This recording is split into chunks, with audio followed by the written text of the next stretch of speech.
Hello प्यारे दोस्तों, अंग्रेजी विषय का जो अपना सिस्टम चल रहा है, ये वीडियो के माध्यम से जो कठिन टॉपिक है उनको तैयार करने का, उसके अंतर्गत ही आज इस वीडियो में हम चर्चा करेंगे टेंस नामक टॉपिक पर। अंग्रेजी विषय का सबसे महत्वपूर्ण टॉपिक ये माना जाता है और आप जानते हैं शुरू से ही टेंस, प्रत्येक जो टॉपिक हैं टेंस के अलावा अन्य जो टॉपिक हैं उनमें भी टेंस की कहीं ना कहीं उपादेयता रहती हैं। तो टेंस में इस वीडियो में मैंने बहुत ही जो जनरल चीज़ें हैं जिनके बारे में विद्यार्थी को पता होना ही चाहिए, यदि कहीं टेंस वो परीक्षा में उपयोग कर रहा है तो उन चीज़ों को मैंने शामिल करने का प्रयास किया है। आप लोग उम्मीद करता हूँ मैं कि बहुत अच्छे से समझेंगे और समझेंगे यदि तो निश्चित रूप से परीक्षा में भी बेहतर कर पाएंगे। इससे रिलेटेड जो बातें हैं शुरुआत करते हैं। सबसे पहले जैसे सिंपल प्रेजेंट टेंस है, तो परीक्षा में कोई सेंटेंस आ सकता है और पूछा जा सकता है कि इसमें कौन सा टेंस है, तो उसमें तो आपको थोड़ा ध्यान रख लेना है कि सिंपल प्रेजेंट टेंस है तो उसमें क्या स्थितियां रहती हैं।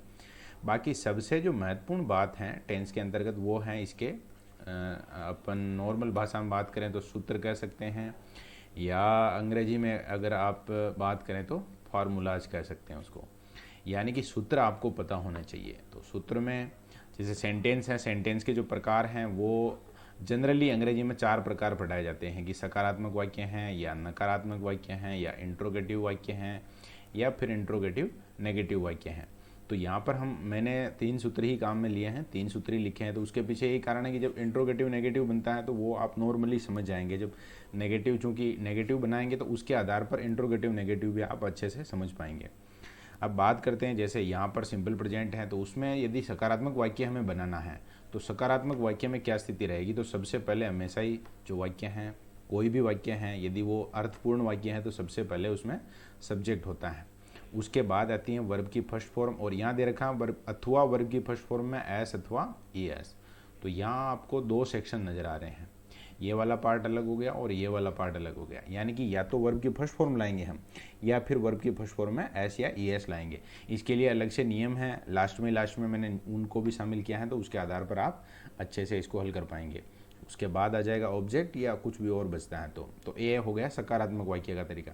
ऐसे ही नकारात्मक में आ जाएगा सबसे पहले सब्जेक्ट, उसके बाद फिर हेल्पिंग वर्ब आ जाएगी यहाँ डू डज, डू अथवा डज, और फिर आ जाएगा आगे नकारात्मक है चूँकि तो फिर नोट आना ही है, फिर वर्ब की फर्स्ट फॉर्म आएगी और फिर जो भी सेंटेंस में और चीज़ें बचती हैं। तो यहाँ नेगेटिव वाले स्ट्रक्चर में आपको ध्यान रखना है, पॉजिटिव और नेगेटिव में ये बहुत बड़ा अंतर है यहाँ पर डू डज आने वाला, तो ये आपको ध्यान रखना है। फिर इंट्रोगेटिव जब भी हम बनाते हैं तो यदि WH वर्ड से वो इंट्रोगेटिव बन रहा है, तो WH वर्ड से यदि बन रहा है तो WH वर्ड सबसे पहले रहता है, उसके बाद हेल्पिंग वर्ब आती हैं। यदि WH वर्ड से नहीं बन रहा है तो सबसे पहले डू डज यानी कि हेल्पिंग वर्ब आ जाएगी, उसके बाद सब्जेक्ट आएगा, फिर वर्ब की फर्स्ट फॉर्म हमें यूज़ करनी है। बाकी जो चीज़ें हैं वो अपने आप आगे आ जाएगी। अब 1-2 उदाहरण देखते हैं। जैसे सबसे पहले लिखा है यहाँ हमने, Gita reads book every day. तो यहाँ एवरी डे तो हमें टेंस बता रहा है कि ये प्रेजेंट टेंस के बारे में है, एवरी डे का मतलब हर दिन। तो फिर और यहाँ सब्जेक्ट है ये अपना और ये वर्ब है, और वर्ब में हमने एस ई एस वाला नियम लागू हो गया, क्योंकि he she it name single noun होता है तो एस ई एस लगाते हैं तो वहाँ पर एस लग गया वर्ब में। इसी प्रकार आगे देखिए, Mannu does not read book every day. तो यहाँ पर चूंकि नेगेटिव वाक्य हैं तो आगे हमने डज ले लिया है काम में, फिर रीड यानी फर्स्ट फॉर्म है तो फर्स्ट फॉर्म में आएगी, यहाँ रीड्स नहीं आएगा, ये सावधानी रखनी है। यहाँ भले ही नाम है लेकिन चूंकि यहाँ डज आ गया है तो हमें वर्ब की फर्स्ट फॉर्म ही काम लेनी है।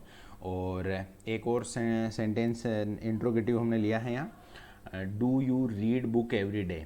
तो यहाँ पर हेल्पिंग वर्ब सबसे पहले आ गई हैं, अपना ऑब्जेक्ट है, उसके बाद फर्स्ट फॉर्म है, और बाकी जो वाक्य हैं वो ऐसे कैसे आ जाएगा। यहाँ अगर हम इंट्रोगेटिव नेगेटिव की बात करें, जो कि मैंने इस वीडियो में शामिल नहीं किए हैं, क्योंकि यदि कोई विद्यार्थी 3 सेंटेंस शुरू के 3 जो सेंटेंस स्ट्रक्चर हैं उनको समझ जाएगा तो उसको निश्चित रूप से यहाँ पर समझ में आ जाएगा कि यदि आप इंट्रोगेटिव नेगेटिव बना रहे हैं तो आपको वर्ब से पहले क्या लाना है, नोट लाना है।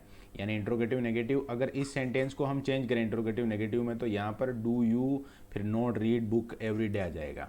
तो आप निश्चित रूप से समझ पा रहे होंगे इस बात को। दूसरे टेंस में बात करते हैं, प्रेजेंट कंटिन्यूस टेंस में। तो कंटिन्यूस टेंस में क्या हो जाएगा, इजेएमआर आ जाएगी। वहाँ जैसे फर्स्ट फॉर्म या फर्स्ट फॉर्म में एस यस था, उसके अलावा और कहीं कोई बात नहीं थी, तो यहाँ पर फर्स्ट फॉर्म तो आएगी लेकिन उसमें आईएनजी आएगा और उससे पहले हमें हेल्पिंग वर्ब का प्रयोग करना रहेगा। तो हेल्पिंग वर्ब क्या आएगी यहाँ पर, इजेएमआर। और इसमें नियम आगे दे रखा है, ऐसे ही बात कर लेते हैं हम। इज का प्रयोग इसी इट नेम के साथ करते हैं हम, एम का प्रयोग आई के साथ, और वी यू दे और प्लूरल नाउन होता है तो उसके साथ आर का प्रयोग करते हैं। आईएनजी आप समझ ही रहे हैं, वर्ब की फर्स्ट फॉर्म में आईएनजी लगानी है, कहीं कोई समस्या वाली बात नहीं है। ये तो हो गई पॉजिटिव की बात। फिर यदि नेगेटिव आता है तो पॉजिटिव में क्या चेंज होगा, वर्ब से पहले नोट आ जाएगा, बस इतना सा चेंज है। और इंट्रोगेटिव जैसे वहाँ देखा था हमने, जो हेल्पिंग वर्ब है वो सबसे पहले चली जाएगी, तो यहाँ हेल्पिंग वर्ब सबसे पहले आ जाएगी। यदि किसी WH वर्ड से बनता है तो हेल्पिंग वर्ब से भी पहले कौन आ जाएगा, WH वर्ड। और फर्स्ट फॉर्म में आईएनजी है, सभी जगह यही नियम है सेम। इंट्रोगेटिव यदि बनता है तो हेल्पिंग वर्ब पहले, उसके बाद सब्जेक्ट आता है, बाकी सब में सब्जेक्ट सबसे नंबर 1 पर। एक दो एग्जाम्पल देखते हैं। He is playing badminton now, तो यहाँ पर इज लिया है हमने ही के साथ हेल्पिंग वर्ब के रूप में, फिर आईएनजी लिया है और आगे जो भी है ये इसकी पहचान है। इस उदाहरण से ही आपको याद रखना है, अधिकतर जो उदाहरण बनते हैं प्रेजेंट कंटिन्यूस के वो बनते हैं नाउ से। इसके अलावा एट प्रेजेंट हैं, एट दिस टाइम है, ये एट दिस मोमेंट है, ये कुछ इसकी पहचान और हैं जो आप ध्यान रख लेंगे। बाकी दूसरा है, जैसे इसको नेगेटिव बनाया तो इज और प्लेइंग, यानी कि वर्ब के और हेल्पिंग वर्ब के बीच में हमने क्या ले लिया है, नोट ले लिया है। और जब इंट्रोगेटिव बनाया तो इज सबसे पहले आ गया है। ऐसे कैसे आप एम से बना सकते हैं, एम का प्रयोग आई अगर सब्जेक्ट है तो होता है, आर का प्रयोग बाकी यू है, वी है, दे है या प्लूरल नाउन है तो उनके साथ होता है। ऐसे ही तीसरा टेंस है अपना प्रेजेंट परफेक्ट टेंस। तो प्रेजेंट परफेक्ट टेंस में सबसे पहले वही चीज़ है, सब्जेक्ट तो आना ही है, पॉजिटिव हो या नेगेटिव हो। इंट्रोगेटिव में निश्चित रूप से यहाँ आपको सावधानी रखनी है कि हेल्पिंग वर्ब WH वर्ड यदि है तो वो सबसे पहले, फिर हेल्पिंग वर्ब आती है, या WH वर्ड नहीं है तो सबसे पहले हेल्पिंग वर्ब आती है। अब यहाँ पॉजिटिव में देखिए, सब्जेक्ट के बाद हेल्पिंग वर्ब के रूप में आएगा हैज अथवा हैव। तो हैज का प्रयोग करते हैं हम he she it name singular noun के साथ, और I we you they plural noun के साथ हैव का प्रयोग होता है, तो ये ध्यान रखना है। बाकी दोनों ही, यानी कि हैज हो चाहे हैव हो, उसके जस्ट बाद आपको वर्ब की थर्ड फॉर्म लगानी है, सीधा नियम है यहाँ। और यदि नेगेटिव बनाना है तो वर्ब से पहले आपको नोट लाना है, बाकी सेम चीज़ें हैं सब। इंट्रोगेटिव बनाना है तो WH वर्ड सबसे पहले यदि है तो, नहीं है तो सबसे पहले हेल्पिंग वर्ब आ जाएगी, उसके बाद सब्जेक्ट आ जाएगा, और बाकी जो नियम है वो सेम रहेंगे। एग्जाम्पल देखते हैं इसमें, रानी हेज ईटन द स्टिक, तो यहाँ पर हमने रानी यानी किसी का नाम है तो हेज का उपयोग किया है, फिर थर्ड फॉर्म आ गई है, बाकी सेम चीज़ें। फिर यहाँ दूसरा जो उदाहरण है उसमें नेगेटिव बनाना था तो हमने हेज यानी कि हेल्पिंग वर्ब और मेन वर्ब उन दोनों के बीच में क्या शामिल कर लिया, नोट। ऐसे ही प्रश्नवाचक बनाना है तो हेज सबसे पहले आ गया है, और यदि यहाँ सब्जेक्ट हम चेंज करें, यू कर दें तो हैव आ जाएगा सबसे पहले। लास्ट प्रेजेंट का देखिए, परफेक्ट कंटिन्यूस टेंस। वैसे परीक्षा में मुश्किल है कि इससे संबंधित कोई प्रश्न आए, लेकिन यदि आए तो वहाँ कुछ सावधानियाँ रखनी है, और कुछ चीज़ें और जो हमने जैसे डिटर्मिनेंट्स वगैरह में उनमें पढ़ी हैं तो वो चीज़ें भी आपके यहाँ प्रीपोजिशन में उनमें पढ़ी हैं, वो चीज़ें भी काम आ सकती हैं। और उनमें क्या है देखिए, जैसे प्रेजेंट परफेक्ट कंटिन्यूस का सेंटेंस है तो सबसे पहले तो सब्जेक्ट हम इंट्रोगेटिव और नेगेटिव में देख ही रहे हैं, सब्जेक्ट पहले आता। फिर हेल्पिंग वर्ब है तो हेल्पिंग वर्ब यहाँ सेम है।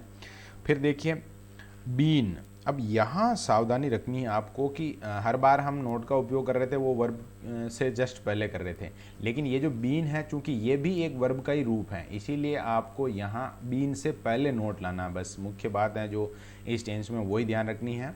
और कुछ परिवर्तन और हैं, जैसे हम वहाँ ऑब्जेक्ट तक लिख रहे थे उसके बाद कुछ नहीं लिख रहे थे, यहाँ पर आप देख पा रहे हैं ऑब्जेक्ट के बाद भी कुछ लिखा हुआ है, तो ये आपको सावधानी रखनी है। जब वर्ब में आईएनजी लगा देंगे तो उसके जस्ट बाद में आपका यहाँ ऑब्जेक्ट रहेगा, और ऑब्जेक्ट के बाद सिंस अथवा फॉर में से एक काम में लेना है, फिर उसके बाद टाइम आएगा। यानी आप सीधी सीधी पहचान कर सकते हैं, यदि किसी टेंस में सिंस फॉर दे रखा है किसी सेंटेंस में और उसके बाद टाइम दे रखा है तो वहाँ पर टेंस हो जाता है, वो परफेक्ट कंटिन्यूस होता है। और यहाँ सिंस है उसका प्रयोग कहाँ करेंगे, या फोर है उसका प्रयोग कहाँ करेंगे, तो ये आपको ध्यान रखना है। सिंस का प्रयोग करते हैं हम समय बिंदु के लिए, यानी कि कोई समय बिंदु दे रखा है, जैसे सोमवार मंगलवार लिखा हुआ है, या फिर कोई वर्ष लिखा हुआ है सीधा सीधा, तो समय बिंदु यदि हैं तो उससे पहले आपको किसका प्रयोग करना है, सिंस का। और यदि समय अवधि है, समय की अवधि दे रखी है, समय अवधि, तो समय की अवधि दे रखी है, इसका मतलब आपको वहाँ प्रयोग करना है किसका, फोर का। तो ये अच्छे से समझ पा रहे होंगे, फोर का उपयोग समय अवधि और सिंस का उपयोग है वो समय बिंदु के लिए। उदाहरण में और इसको अच्छे से समझते हैं अपन। इंट्रोगेटिव यदि बनाना है आपको तो सबसे पहले हेल्पिंग वर्ब आ जाएगी, बाकी सारी चीज़ें सेम हैं, कहीं कोई समस्या वाली बात नहीं। लास्ट में क्वेश्चन साइन यहाँ लगाया नहीं है, क्वेश्चन साइन आ जाएगा। आगे देखिए उदाहरण में, he has been playing guitar for 2 hours. तो यहाँ सब्जेक्ट हो गया, हैज हो गया, फिर बीन हो गया, फिर वर्ब में आईएनजी हो गया, ठीक है, ऑब्जेक्ट हो गया। अब इसके बाद दिया है इसने यहाँ फॉर, और फॉर का उपयोग क्यों किया है, क्योंकि आगे तो यहाँ पर जैसे सब्जेक्ट हैं ठीक है, हैज, उसके बाद बीन, प्लेइंग तक ठीक है, ऑब्जेक्ट ठीक है, फिर यहाँ फोर आ रहा है, उसके बाद जो समय दे रखा है वो समय की अवधि दे रखी है, तो हमने प्रयोग किया है यहाँ फोर का। यदि यहाँ पर कोई समय बिंदु होता तो उसके हिसाब से हम यहाँ पर क्या लगा देते, सिंस लगा देते। ये परीक्षा में आपको ध्यान रखना मेन। He has not been playing guitar for 2 hours, तो यहाँ तो चेंज नहीं किया मैंने, सेम वही है। उसमें ये जो परीक्षा में सबसे मुख्य ध्यान रखना है, नोट वर्ब से जस्ट पहले नहीं, या बीन से जस्ट पहले नोट आएगा, सावधानी रखनी है आपको। और क्वेश्चन साइन है, प्रश्नवाचक हैं, यदि इंट्रोगेटिव सेंटेंस है तो उसमें हैज सबसे पहले आ गया है, बाकी सारी चीज़ें सेम हैं।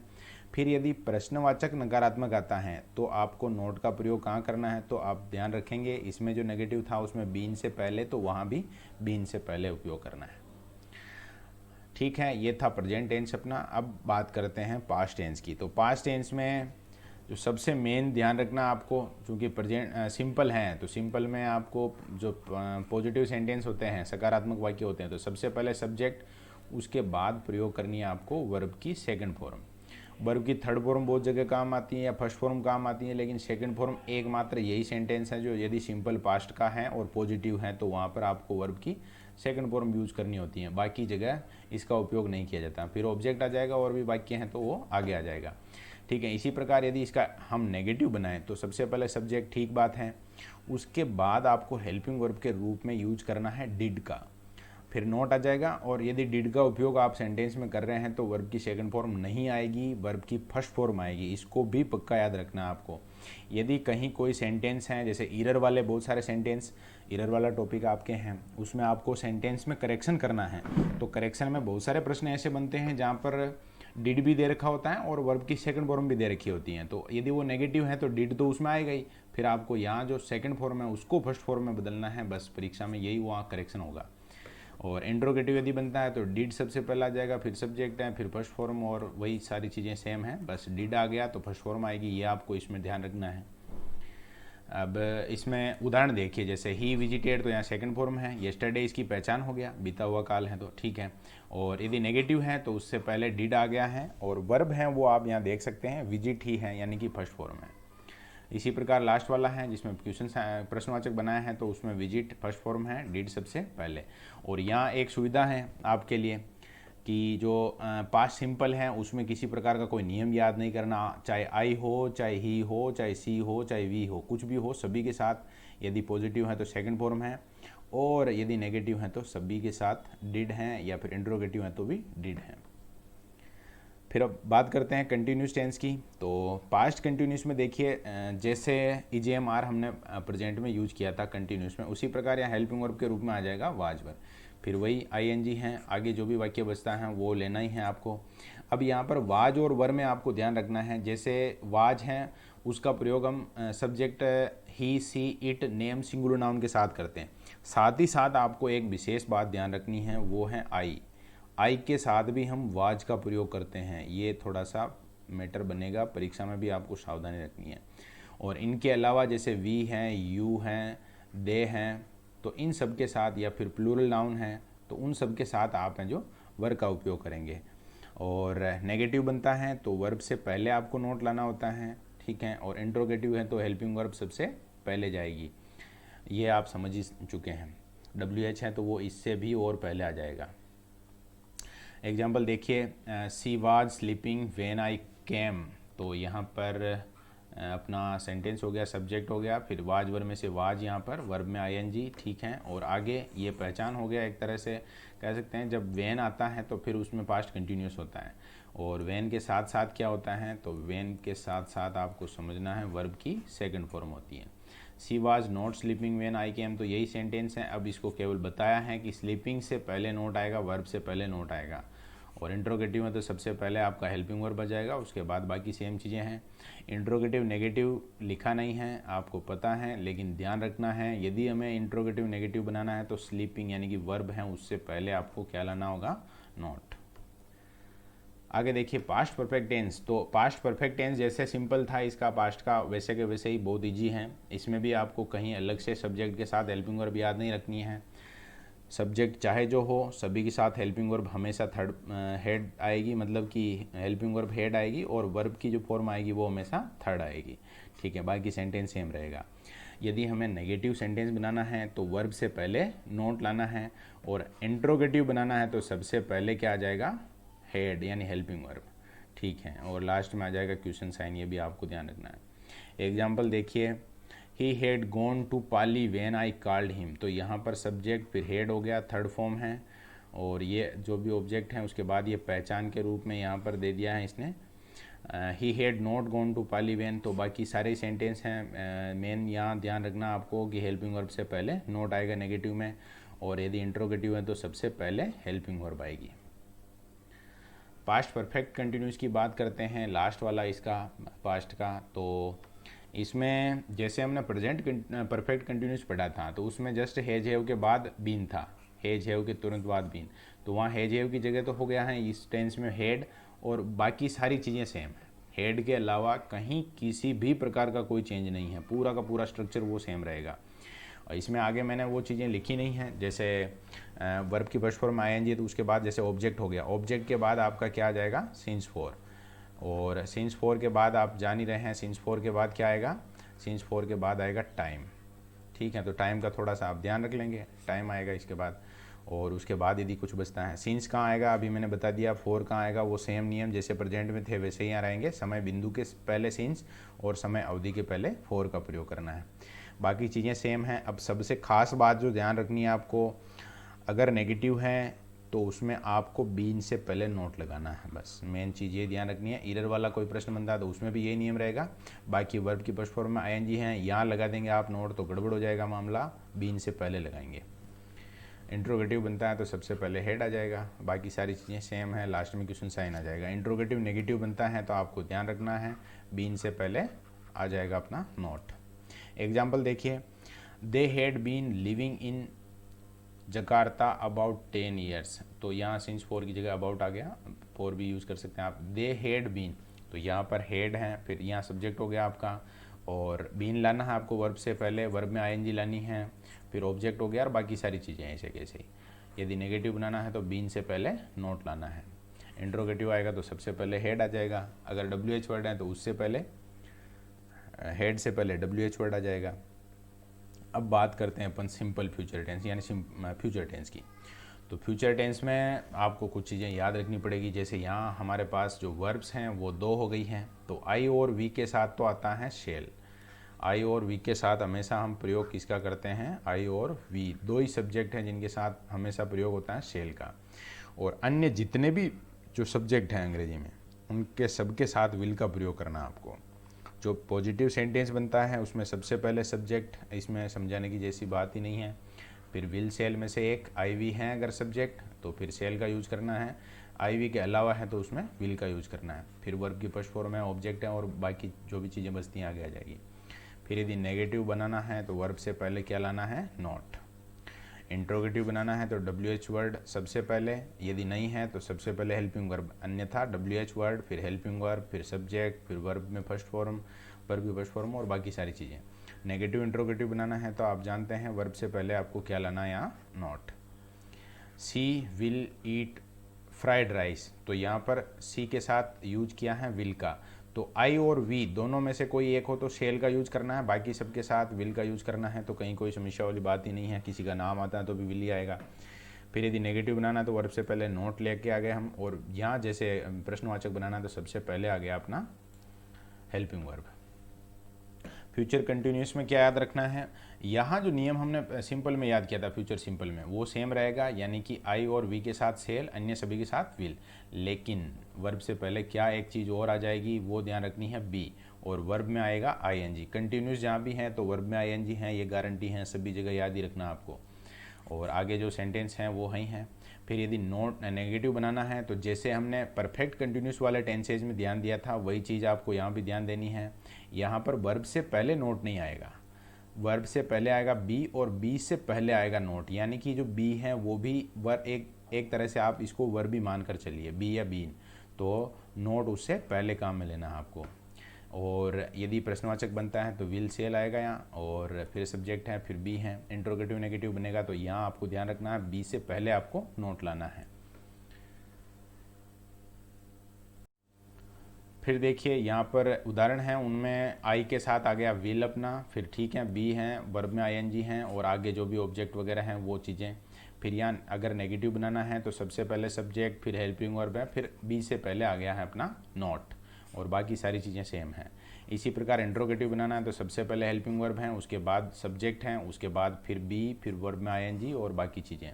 इंट्रोगेटिव नेगेटिव बनाना है तो यहाँ पर आप बी से पहले नोट लिखेंगे। फ्यूचर परफेक्ट की बात करते हैं तो फ्यूचर परफेक्ट में भी सेल विल है, तो इसमें जो सिंपल में हमने नियम याद किए थे वही हैं, सेल का उपयोग आईवी के साथ, विल का उपयोग अन्य सभी के साथ, फिर इनके साथ आ जाएगा हैव। और हैज हैव हमने पढ़ा था तो थोड़ी सावधानी रखनी है, हैज हैव पढ़ा था वो पढ़ा था हमने प्रेजेंट के परफेक्ट में। यहाँ पर चूंकि इससे पहले सेल विल आ जाएगा तो टेंस के पहचान में या कहीं किसी प्रकार की कोई समस्या नहीं होनी चाहिए।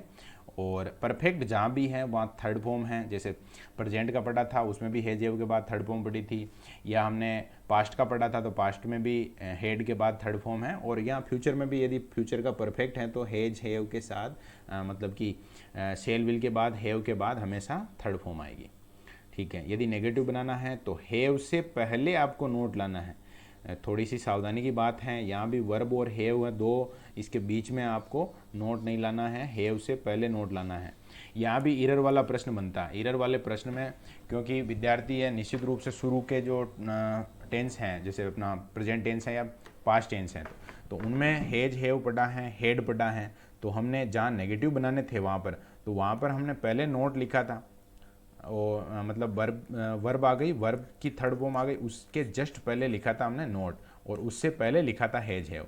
तो यहाँ सावधानी रखनी है, यदि वो फ्यूचर परफेक्ट टेंस है तो उसमें आपको हैव से पहले नोट लाना है। सबसे मुख्य बात परीक्षा में जो कंफ्यूज करती है वो यही है, इसको पक्का याद रखना है। बाकी चीज़ों में कहीं कोई समस्या वाली बात नहीं है, हेल्पिंग वर्ब सबसे पहले आ जाएगी, यदि इंट्रोगेटिव है तो ठीक बात है। और यहाँ हैव है वो कभी भी हेल्पिंग वर्ब के रूप में यूज़ नहीं किया गया है, वो यहाँ वर्ब के रूप में यूज़ किया गया है, तो ये आपको ध्यान रख लेना है। ठीक है, उसके बाद सब्जेक्ट है, फिर हैव और थर्ड फॉर्म आएगी, और यहाँ ध्यान रखना है यदि नेगेटिव बनेगा तो वो हैव से पहले आएगा। उदाहरण देखिए, he will have return my house next month, तो यहाँ पर सब्जेक्ट हो गया, हेल्पिंग वर्ब हो गया, फिर हैव हो गया, फिर थर्ड फॉर्म, ठीक है, फिर ऑब्जेक्ट वगैरह और बाकी चीज़ें। यदि नेगेटिव बनाएंगे तो हैव से पहले हमने यहाँ पर क्या ले लिया है, नॉट। और इंट्रोगेटिव बनाएंगे तो सबसे पहले हेल्पिंग वर्ब आ गई, उसके बाद ही हैव, फिर बाकी सारी चीज़ें। और यदि इसमें भी नेगेटिव इंट्रोगेटिव बनाना है तो हैव से पहले क्या आ जाएगा, नॉट।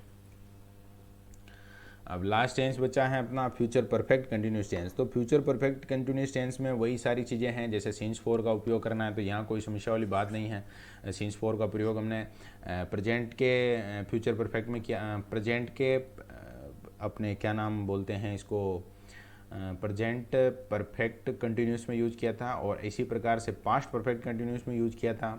इसी प्रकार हमें फ्यूचर परफेक्ट कंटिन्यूस में भी यूज़ करना है, तो कहीं कोई समस्या वाली बात नहीं होनी चाहिए। यहाँ सबसे पहले जैसे सब्जेक्ट हैं, सेल विल का यूज़ कहाँ करते हैं, जो सिंपल में पढ़ा था वही सेम नियम रहेगा। फिर यहाँ हैव, बीन और वर्ब की फर्स्ट फॉर्म आईएनजी, तो यहाँ थोड़ी सी सावधानी रखनी है आपको। हैव का प्रयोग करेंगे वो बीन से पहले करेंगे, ठीक है, फिर आईएनजी आएगी, फिर ऑब्जेक्ट और सिंस फोर और बाकी में जो भी चीज़ें और आती हैं वो सब। और अगर नेगेटिव बनाना है तो फिर हैव, बीन और वर्ब की फर्स्ट फॉर्म आईएनजी ये सब एक साथ रहेंगे, इनसे पहले आपको नोट लाना है, यानी जस्ट सब्जेक्ट और सेल विल यानी हेल्पिंग वर्ब के बाद आपको नोट लाना है। इंट्रोगेटिव यदि बनता है तो हेल्पिंग वर्ब सबसे पहले हैं, फिर सब्जेक्ट हैं, फिर ये तीनों एक साथ आएंगे, हैव, बीन और वर्ब की फर्स्ट फॉर्म आएंगी, फिर ऑब्जेक्ट हैं, बाकी सारी चीज़ें हैं। इंट्रोगेटिव नेगेटिव बनाना है इसके बाद तो यहाँ सब्जेक्ट के जस्ट बाद नोट आ जाएगा, यानी कि हैव, बीन, वर्ब की फर्स्ट फॉर्म आएंगी से पहले नोट आ जाएगा। एग्जाम्पल देखते हैं, she will have been visiting us tomorrow, तो यहाँ पर देखिए सी है, फिर विल यानी कि हेल्पिंग वर्ब हो गया, फिर हैव, बीन और वर्ब की फर्स्ट फॉर्म आएंगी, बाकी सारी चीज़ें सेम है। ठीक है। इसी प्रकार यदि नेगेटिव बनाना है तो हैव से पहले हमने काम में ले लिया नॉट, और इंट्रोगेटिव बनाना तो सबसे पहले आ गया अपना विल यानी कि हेल्पिंग वर्ब। अब ये तो ठीक है, टेंस वाली बात हुई। अब टेंस में हेल्पिंग वर्ब है, वहाँ कुछ सावधानी रखनी है। कुछ प्रश्न ऐसे आ जाते हैं जिनमें खालिस्तान दिया हुआ रहता है, खालिस्तान भरना होता है, तो उस समय विद्यार्थी बड़े कंफ्यूज रहते हैं कि यहाँ मुझे मतलब कि जैसे ही दे रखा है तो मैं फर्स्ट फॉर्म लगाऊँ, फर्स्ट फॉर्म या डू डज आ रहा है जैसे तो डू लगाऊँ या डज लगाऊँ, या फर्स्ट फॉर्म भी है, फर्स्ट फॉर्म में एस ई एस भी है, तो कंफ्यूज हो जाते हैं कि फर्स्ट फॉर्म आएगी या फर्स्ट फॉर्म में एस ई एस आएगा। तो यहाँ कुछ नियम हैं जिनको आप कॉपी में नोट कर लें और याद कर लें पक्के। ये बहुत ही इजी वे में आपको याद हो जाएंगे। जैसे सबसे पहले जो टेंस पढ़ा था हमने उसमें बात करते हैं प्रेजेंट सिंपल की। तो प्रेजेंट सिंपल में हमने सूत्र में पढ़ा था, फॉर्मूला जो पढ़ा था उसमें कि या तो आएगी फर्स्ट फॉर्म, या फिर नेगेटिव इंट्रोगेटिव है तो उसमें डू आएगा, या फिर फर्स्ट फॉर्म में एस या एस आएगा। डू डज की हम बात कर चुके हैं। तो वर्ब की फर्स्ट फॉर्म यदि पॉजिटिव है तो, या फिर नेगेटिव या इंट्रोगेटिव है तो उसमें डू का उपयोग करते हैं हम। I, we, you, they, plural noun. ये अगर सब्जेक्ट के रूप में है तो हमें पॉजिटिव में वर्ब की फर्स्ट फॉर्म लानी है, और नेगेटिव यदि है या इंट्रोगेटिव है तो उसमें हेल्पिंग वर्ब लानी है डू। इसी प्रकार ही, she, it, name singular noun है तो फर्स्ट फॉर्म लानी है, लेकिन उसके साथ साथ एस या ई एस लगा हुआ होना चाहिए। या नेगेटिव या इंट्रोगेटिव है तो उसमें हेल्पिंग वर्ब आ जाएगी अपनी डज। इसी प्रकार से आगे देखिए, यदि कंटिन्यूस की बात करें, प्रेजेंट के कंटिन्यूस की, तो आई के साथ तो क्या आ जाएगा एम, फिर यदि वी है, यू, दे, प्लूरल नाउन है तो उन सब के साथ क्या आएगा आर हेल्पिंग वर्ब के रूप में। और यदि ही, she, it, name singular noun है तो उन सब के साथ क्या आएगा हेल्पिंग वर्ब इज। इसी प्रकार यदि परफेक्ट की बात करें, प्रेजेंट के परफेक्ट की, तो I, we, you, they plural noun के साथ तो यूज करते हैं हम हैव का, और ही, she, it, name singular noun के साथ यूज करते हैं हैज का। इसको पक्का याद रखना है आपको। और पास्ट कंटिन्यूस की, क्योंकि पास्ट परफेक्ट में कहीं कोई समस्या है नहीं, या तो डिड आएगा सेकंड फॉर्म तो सभी के साथ है। पास्ट कंटिन्यूस में दो प्रकार की हेल्पिंग वर्ब हैं, तो वर्ब का उपयोग करते हैं हम यदि सब्जेक्ट वी हैं, यू हैं, दे हैं या प्लूरल नाउन है। इसी प्रकार यदि सब्जेक्ट आई है, ये थोड़ा विशेष ध्यान रखना आपको। इसके अलावा ही है, सी, इट, नेम है, किसी व्यक्ति का नाम मतलब, और सिंगुलर नाउन है तो उसमें हम प्रयोग करेंगे वाज का। इसी प्रकार से आगे बात करते हैं सेल और विल। तो पहले हम बात कर चुके हैं, फिर भी ये आप एक बार रिवीजन हो जाएगा आपका। आई और वी यदि सब्जेक्ट हैं तो आपको यूज करना है सेल का, और यदि इनके अलावा यानी कि बाकी सारे हैं तो उन सब के साथ आप यूज करेंगे विल का। ठीक है दोस्तों, ये अपना जो टेंस वाला टॉपिक है, एक बार समय तो जाएगा आपका, लेकिन यदि टेंस कंप्लीट हो जाता है तो आपको पैसिव वॉइस में है, रिपोर्टेड स्पीच में है, बाकी और जो टॉपिक हैं उनमें थोड़ी हेल्प मिल जाएगी। यहाँ से कंप्लीट जरूर कर लेना है। और एक चीज़ जरूर आप इसमें मिस कर रहे होंगे, जैसे जो टेंस में पहचान होती हैं वो पहचान मैंने लिखवाई नहीं है, मतलब इसमें मेंशन नहीं किए, इस वीडियो में शामिल नहीं हुए। तो पहचान कहीं कोई मुश्किल नहीं है, आपने अंग्रेजी पढ़ी है अब तक की। ऐसे शब्द हैं जो वर्तमान काल को बताते हैं वो सारा का सारा प्रेजेंट में आ जाएगा। इसी प्रकार जो भूतकाल को बताते हैं वो पास्ट का, और इसी प्रकार से जो भविष्य को बताते हैं वो सारे फ्यूचर टेंस में आ जाएंगे सब। जैसे यस्टरडे आया तो आप समझ जाएंगे उसमें पास्ट टेंस हैं। इसी प्रकार यदि एवरी डे है या ऐसी कोई घटना है, ऑफन है, आजकल में मतलब कि हर दिन घटित होती रहती हैं, तो वो चीज़ें आपकी प्रेजेंट टेंस में आ जाएगी। इसी प्रकार आने वाले समय से संबंधित कोई शब्द आता है जैसे टुमोरो है, नेक्स्ट हैं, तो ऐसे शब्द हैं वो फ्यूचर टेंस में आ जाएंगे। उनकी भी आप एक सारणी है जो अपनी जो भी किताब वगैरह हैं उनकी सहायता से बना सकते हैं। ठीक है, धन्यवाद दोस्तों।